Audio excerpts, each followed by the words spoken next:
Hello, this is the exam review video, which is worked out solutions from the spring 2024 exam in Calculus 1 at Oklahoma State University.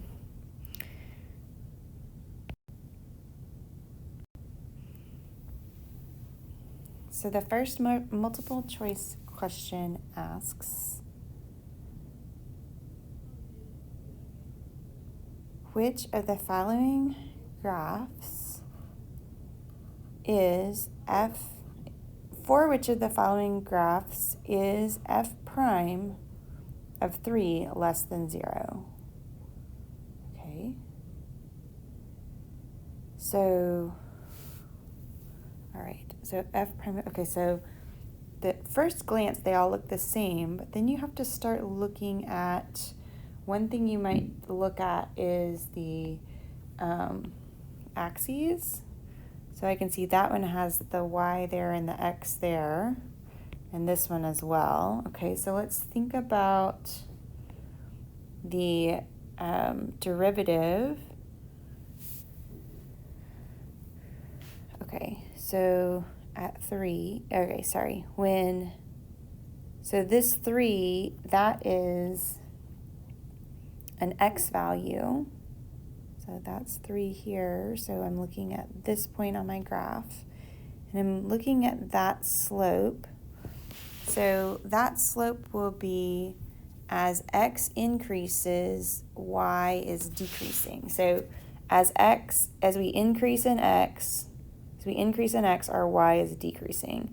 So this is, so as x increases, the y decreases.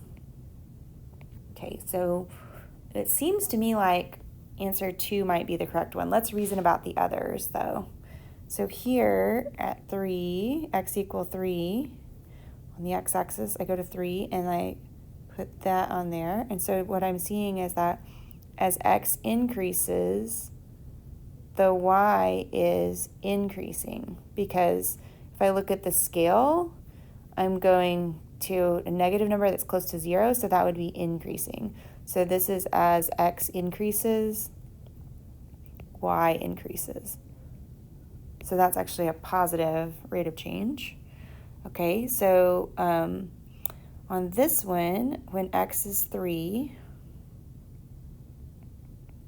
there's my place on the graph. And so here, as x increases, y is going towards the x-axis, but if I look at the scale, that's increasing.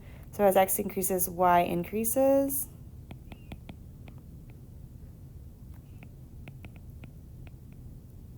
So that one is not the one we want.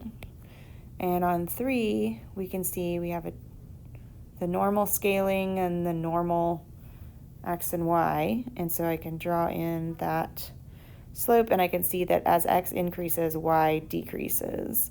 So the correct answers are 2 and 3 only. So the next one says, suppose, okay, so I have a of x, okay, and I'm given the graph of a of x. Suppose, okay, so the graph I'm given is a of x. Okay, so this graph here, or this function here, looks a lot like the fundamental theorem of calculus part 2. So I know that a prime of x is equal to f of x by the fundamental theorem of calculus part 2. So this says, suppose that the limit as x goes to a from the left of f of x and the limit x goes to a from the right of f of x exist but are not equal. And so this is saying that the limit of the derivative of a. So this is saying the slope from the left, and this is saying the slope from the right. So the slope from the left and the slope from the right exist, but they're not equal. Okay, so on this one, the slope from the left and the slope from the right are both 0, so A is out. On B, the slope from the left and the slope from the right both exist and are not equal, so B is still in the running. On C, the slope from the left and the slope from the right both are going to are infinite slopes, which technically that slope doesn't exist, so we can throw out C. On D, the left and the right-hand slope are the same, so D can be thrown out. On E, the left and the right-hand slope are the same, approaching the same slope, so we can throw out E. So the only one that works is graph B.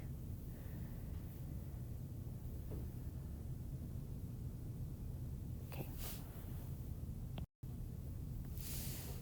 Now it says oil leaks out of a tank at a rate of R equals F of T gallons per minute, where T is measured in minutes. Which of the following expressions represent the exact amount of oil leaked out from 15 to 45 minutes after the oil started leaking?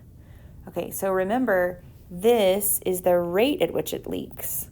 So to get the amount that leaked, I would need to integrate that. So the integral of F of T, the integral of that rate will tell us how much oil has leaked out. And we're doing that from time 15 to time 45. So the correct answer is 2.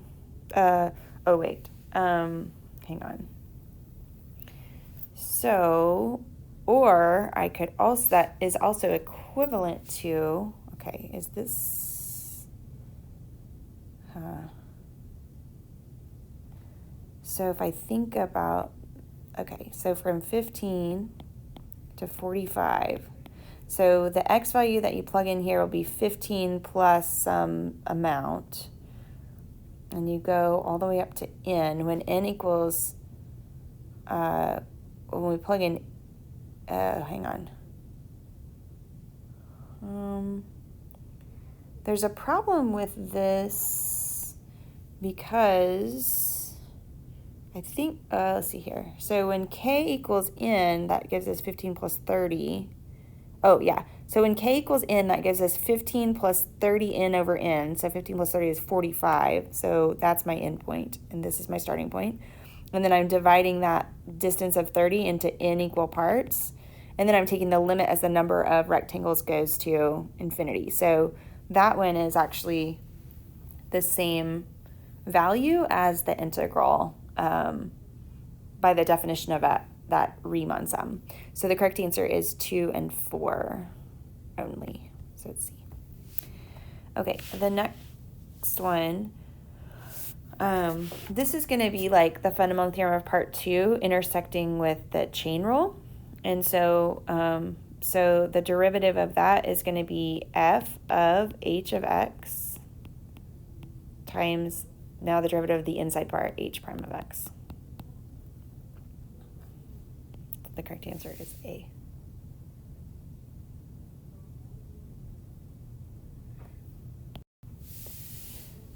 This is the graph of the function f, not f prime. Okay, the following inequalities compare the values of f prime of pi over 2. Okay, so f prime of pi over 2 is positive.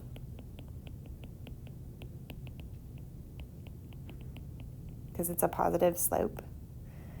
F double prime of pi. Okay, so at pi, my function is concave down, so that f double prime will be negative. Okay. This looks like a slope from f of pi. Okay, hang on.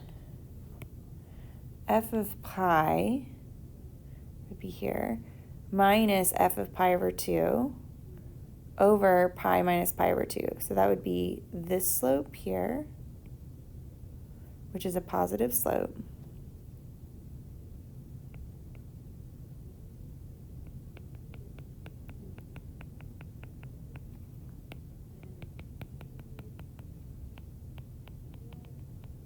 Okay. But I guess we'll need to figure out how that compares to f prime at pi over 2. So f prime at pi over 2 is a positive slope that's steeper. So this is bigger than that other positive one. Okay, and what about the last one? The integral from pi to 2 pi of f of x. Okay, so let me think about that. The integral from pi to 2 pi of f of x. So that would be this integral. So that area and that area will be, one area will be positive, one will be negative. So you'll end up getting 0.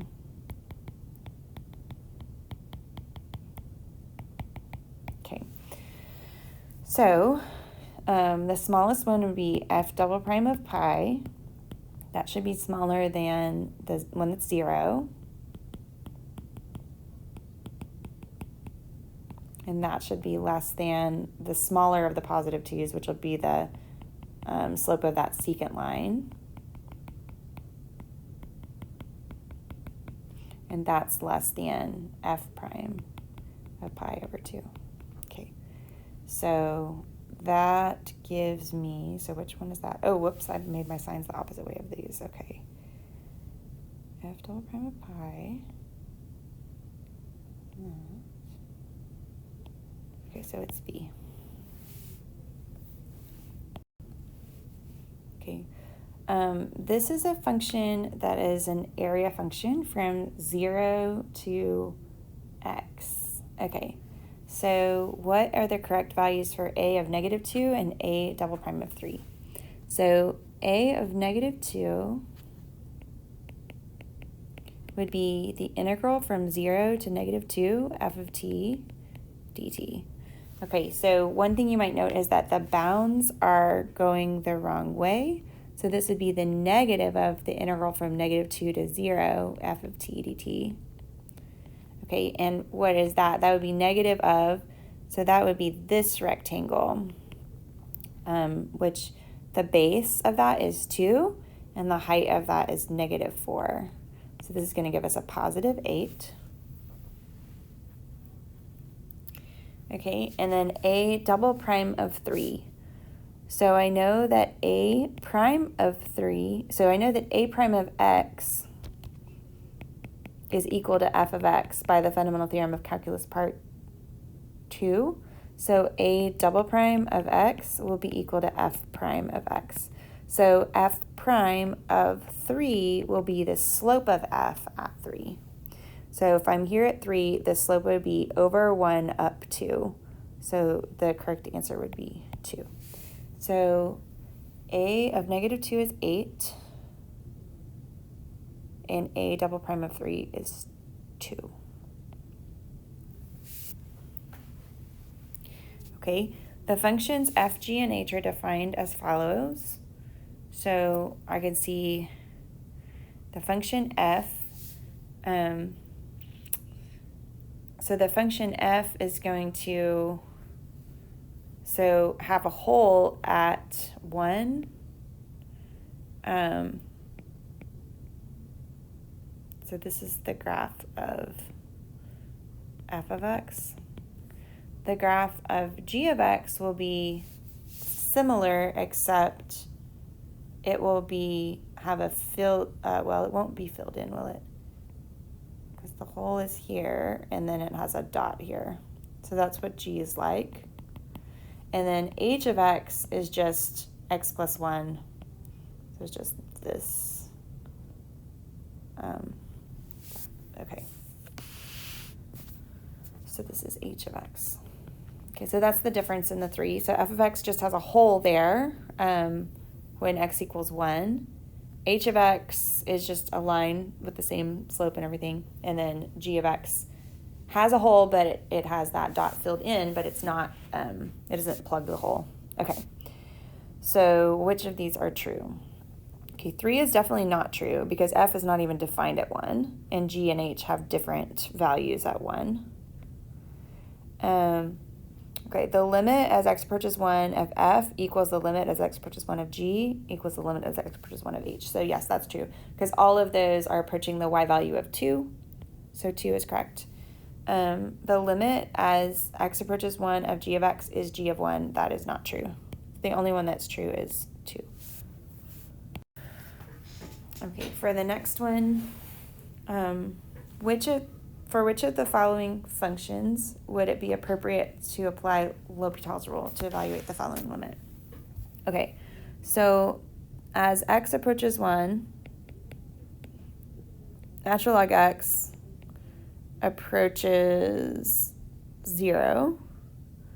So what I have here is I'm getting a 0 in the denominator. So in other words, the limit as x approaches 1 of the square root of natural log x is equal to 0. So we want a function. So in order to apply L'Hopital's rule, I need like 0 over 0 or infinity over infinity. So since the bottom is going to 0, I need a function where the top would go to 0.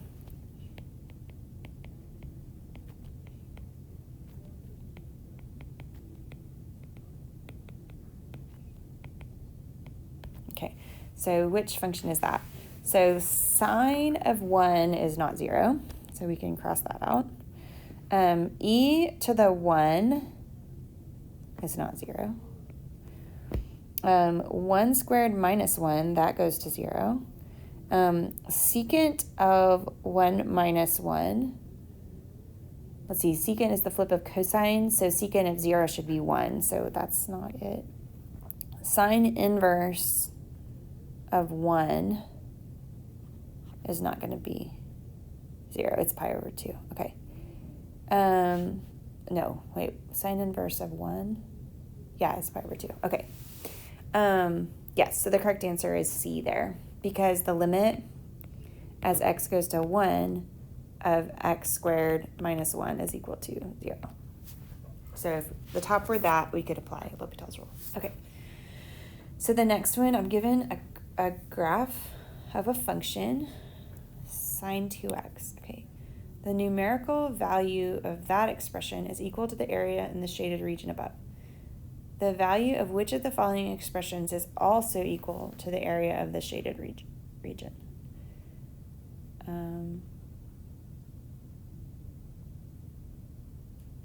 Okay. So the integral from 0.2 to 0.8 sine of 2x dx. So if I did a substitution and I let theta equal 2x, then d theta would be d theta would be 2 dx, or I could write that 1/2 d theta is equal to dx, however you want to think about that. So when I do my substitution, I'm going to end up with 1/2 sine theta d theta. And then I can go ahead and change out these bounds, because when x is equal to 0.2, theta will be 0.4. And when x is equal to 0.8, theta will be 2 times x, which is 1.6. So 1 is correct because those two integrals are equal to one another. This should not be correct. That's like an approximation because it doesn't have a limit. This one might be correct. Let's see what happens if we go ahead and evaluate this. So an antiderivative of sine theta would be negative cosine theta. And I'm going to evaluate that from 0.4 to 0 to 1.6. So if I plug in, so I'll have negative 1/2 cosine of 1.6 minus negative, which would be plus 1/2 cosine of 0.4. So that's what you get when you evaluate this integral. So 1 and 3 are equivalent to one another, so they're both what I need.